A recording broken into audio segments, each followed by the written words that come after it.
На парад? На парад обязательно.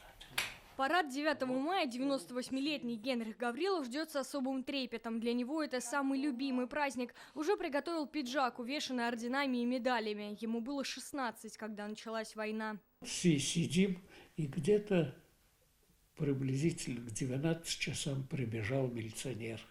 Он, когда собрались маленькие товарищи, большое несчастье пришло.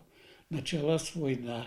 Генрих Гаврилов родом из деревни Садиково Алькеевского района. Из-за юного возраста и проблемы со зрением на фронт его сначала не взяли. Он ремонтировал аэродром под Белярском, работал в сельсовете. На защиту родины Генрих Гаврилов отправился на следующий день после совершеннолетия. В 1943-м и сразу попал под Харьков. Непрерывные бои там шли 20 дней. Сплошные взрывы и снарядов, и, видимо, сбивали самолеты, и пули летели, все светилось. К утру этот колпак начал убавляться, и утром сообщили: Харьков взят. В 1943-1944 годах фактически пешком Генрих Гаврилов прошел почти всю Украину, от станции Валуйки до Кривого Рога. Он был пулеметчиком, вспоминает, стреляли постоянно, было много раненых, не спали ночами напролет. Нам сказали: подъем вперед. И только мы поднялись, стоял сток соломы, и немцы там сделали точку огневую, пулемет поставили. И оттуда нас сразу всех положили.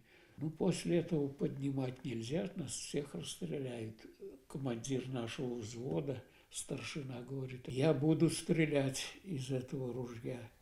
Но я ведь не могу ружье в руках держать. Кто-то должен встать вперед меня. Я сказал: я встану.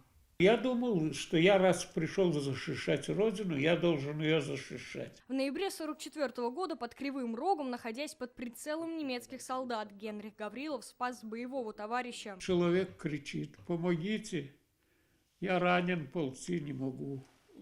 Ну, метров, наверное, в 70. Все говорят: вот ведь помочь надо, никто не ползет. И я говорю: ребята, я поползу сейчас. Самого Генриха Гаврилова сильно ранили. Пуля задела позвоночник. Солдата отправили в госпиталь казахстанского города Уральск. Полгода он не мог ходить. Вернулся домой в начале 1945 года и рвался на фронт. Но по состоянию здоровья его снова не взяли. Тогда он поступил в Казанскую школу санинструкторов. Долгожданный День Победы встретил здесь же. Его отмечала вся Казань, вспоминает ветеран. По Бауману прошел.